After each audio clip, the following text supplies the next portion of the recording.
Josef Mengele. Ese es el nombre y apellido que lleva la firma de incontables atrocidades que sucedieron durante el régimen nazi. Este médico de las SS jugó a ser Dios con las víctimas del Holocausto. Su crueldad llegaba a niveles exorbitantes, matando personas para estudiar sus cuerpos después de someterlos a las peores torturas. Incluso llegó a atar los senos de una mujer que acababa de dar a luz, solo para comprobar cuánto tardaría el bebé recién nacido en morir de hambre. No obstante, a diferencia de otros referentes del Tercer Reich que tuvieron que enfrentar el castigo por sus crímenes, este macabro personaje logró escapar, desatando una larga búsqueda. There were many who believed that he could have staged a death. And there still are people who think that he's alive. Durante varias décadas su paradero fue una incógnita. Sin embargo, en los años 80 sus rastros llevaron a investigadores hasta Brasil. ¿Sería allí donde se radicó este ángel de la muerte? Si quieres conocer todo lo que sucedió con el brutal médico nazi, entonces quédate con nosotros, porque viajaremos tras sus pasos en un nuevo video de Historia Militar. 40 years have passed since the fall of the Third Reich. But Josef Mengele, doctor of the Auschwitz-Birkenau concentration camp, remains at large. There are sightings everywhere of Mengele, saying that he was in southern Spain, he was an island in Greece, he was in a Paraguayan jungle with a great big factory, he was everywhere but the moon, frankly. Auschwitz es recordado como el mayor campo de exterminio en la historia de la humanidad. Las cámaras de gas llegaron a matar 5.000 personas por día, a las que se sumaban las víctimas del hambre, las crueles enfermedades y las ejecuciones sumarias a cargo de los guardias nazis. Un total de más de 1 millón de víctimas perdieron la vida en aquel campamento durante la Segunda Guerra Mundial, y los que sobrevivieron quedaron marcados para siempre. Cada vez que cerraban los ojos, sus mentes los llevaban de nuevo a las violentas torturas. Varios doctores de las SS estuvieron a cargo de los horripilantes ensayos, pero ninguno fue tan reconocido como Josef Mengele, también llamado el Ángel de la Muerte. Este fue uno de los principales promotores del terror en Auschwitz. Se interesaba por cuestiones genéticas y buscaba estudiar a algunos grupos en particular, tales como gente con enanismo o gemelos. En la primera fase de sus experimentos sometía a parejas de hermanos idénticos y a personas con discapacidades físicas a exámenes médicos especiales. Generalmente eran muy dolorosos y se volvían un enorme desafío para los hambrientos prisioneros. Las víctimas eran fotografiadas, se hacían moldes de yeso de sus dientes y mandíbulas y se tomaban sus huellas dactilares. Tan pronto como terminaban con todo esto, Mengele ordenaba matarlos para poder pasar a la siguiente etapa de sus experimentos: el análisis comparativo de los órganos en una autopsia. Se conservaban muestras anatómicas de interés pseudocientífico y se enviaban al Instituto de Berlin-Dahlem para un examen más detallado. No obstante, estos crueles experimentos nunca arrojaron resultados de real interés. El perverso médico fue responsable de numerosas muertes, y cuando la caída del Tercer Reich fue inminente, supo que le esperaba el peor de los castigos. Sin embargo, cuando los aliados tocaron a la puerta del régimen nazi, la suerte lo acompañó. What saved him was that Mengele's vanity. When he had joined the SS, one of the things you had to do was have a blood type tattoo put under your arms, so that if they were wounded and unconscious, they would know what kind of blood for transfusions. He was fastidious, narcissistic, and he didn't want a tattoo, apparently. Mengele didn't want to mar his body. So he never had that distinguishing feature of an SS man or officer, and that really helped him. En 1945, durante las semanas posteriores al final de la guerra, Existía una prueba de fuego bastante simple. Consistía en quitarse la camisa, levantar la mano y dejar que las tropas aliadas busquen un tatuaje. Cuando Mengele fue detenido por los soldados norteamericanos, no tuvo más opción que obedecer. El nazi se encontraba entre los hombres que fueron capturados al momento de liberar los campos de concentración alemanes. Fue llevado a un espacio para prisioneros, pero al no tener aquella marca, pudo ocultar su identidad bajo un nombre falso: Fritz Hollmann. En los días siguientes fue interrogado una y otra vez. Si existía una historia razonable en la que los detenidos se vieran como víctimas del ejército de Adolf Hitler y no como crueles seguidores del régimen, eran liberados. Eso fue justamente lo que ocurrió con el médico de las SS encubierto. Cuando pudo abandonar el encierro, volvió a su pueblo natal, Günzburgo, donde su familia era dueña de una importante empresa dedicada a la producción de maquinaria agrícola. Los Mengele se encontraban en una buena posición económica, lo que le facilitó encontrar lugares donde poder ocultarse. No obstante, su pasado lo perseguía constantemente. He was living in fear of being arrested. He saw what happened to, the Nazis in the Nuremberg trials, where all the Nazi leaders were tried, convicted, and executed by hanging. He knew, as a former Auschwitz doctor, that this could very probably be his fate if he was caught. Aquel temor lo inspiró a querer alejarse lo más posible de Alemania y los cazadores aliados. Era consciente de que alguien con suficiente dinero podía huir y no iba a desaprovechar su posición.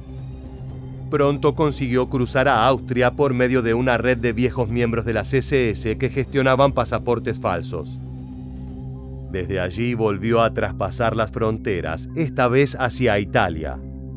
Consiguió llegar hasta Génova, que había sido el destino de otros nazis en busca de una salida de Europa. Fue en ese lugar donde Mengele obtuvo un pase de desembarco argentino a nombre de Gregor Helmut. Con su nueva identidad, tomó un buque hacia Buenos Aires, ciudad a la que arribó en agosto de 1949. Poco a poco, Mengele encontró su lugar en Argentina. Durante una década se dedicó a vender máquinas agrícolas con los conocimientos que había obtenido del emprendimiento familiar y su negocio prosperó. Todo marchaba bien hasta que el 11 de mayo de 1960, un comando de agentes del Servicio Secreto de Israel, conocido como el Mossad, arrestó en Buenos Aires a Adolf Eichmann. La detención del oficial de las SS encendió las alarmas y el despiadado médico nazi fue invadido por la paranoia. Su mundo comenzó a desmoronarse y lo único que se le ocurrió fue volver a escapar. Viajó a Paraguay, donde administró granjas itinerantes durante un año. Luego tuvo la oportunidad de volver a cruzar las fronteras, esta vez hacia Brasil, donde continuó con el mismo trabajo. Un día Mengele se encontró con un ternero joven que tenía una hernia. Sacó sus herramientas quirúrgicas y realizó una operación increíblemente delicada y exitosa. Los trabajadores agrícolas que vieron cómo removió esa protuberancia del animal se dieron cuenta de que en realidad no era simplemente un administrador de granja suizo como decía. Los secretos que ocultaba pujaban por salir a la luz. So Mengele grows increasingly isolated, depressed, and he ends up in a very modest bungalow on the outskirts of Sao Paulo. Ironically, as Mengele's fortunes dwindle, his legend grows increasingly outlandish. Throughout the late 60s and early 70s, the reputation of Mengele grows out of all proportion. It's partly fueled by Simon Wiesenthal. This is the Nazi we all want to capture. This is the really bad one. This is Angel of Death.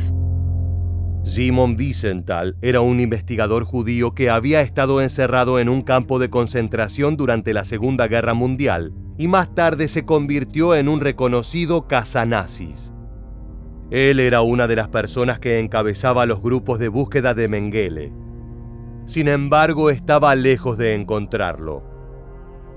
En los 80 muchos estaban convencidos de que continuaba en Paraguay. Pensaban que vivía en una fortaleza en la jungla, llena de perros guardianes que ladraban frente a cualquier extraño. No obstante, hacía tiempo que el médico había emigrado de dicho país. Por más de 15 años había llevado una vida muy simple en Brasil. Sin embargo, la paranoia no dejaba a su lado. Sabía que sus desdichadas víctimas lo seguían recordando y querían que pagara por sus horrendos crímenes. In 1985, on the 40th anniversary of the liberation of Auschwitz-Birkenau, Eva Kor leads a small group of survivors to the concentration camp they were sent to as children. From Auschwitz, they travel to Jerusalem, where they hold a 3-day mock trial of Dr. Mengele. 106 victims line up to testify against their Nazi tormentor. I would say that it's probably the closest thing to making feel a person like an animal, like a nothing, like a piece of garbage or a piece of meat. En mayo de ese mismo año, todas esas personas que sufrieron los tratos salvajes del médico nazi son sorprendidas por una noticia. La policía alemana había interceptado una llamativa carta que Wolfram y Lieselotte Bossert, un matrimonio austríaco que vivía en Brasil, había enviado a Hans Sedlmayr.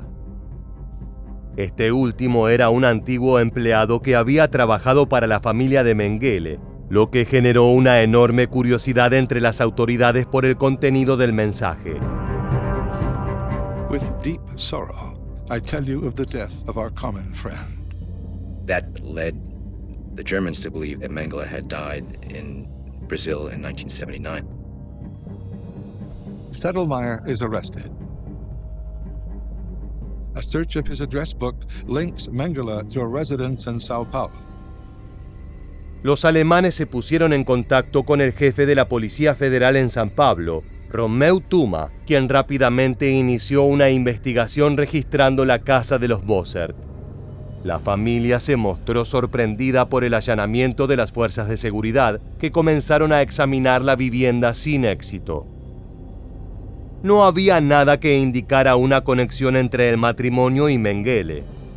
Sin embargo, cuando el fracaso parecía inminente y la búsqueda estaba por regresar al punto de partida, Tuma abrió las puertas de un mueble y encontró un santuario en honor al doctor nazi.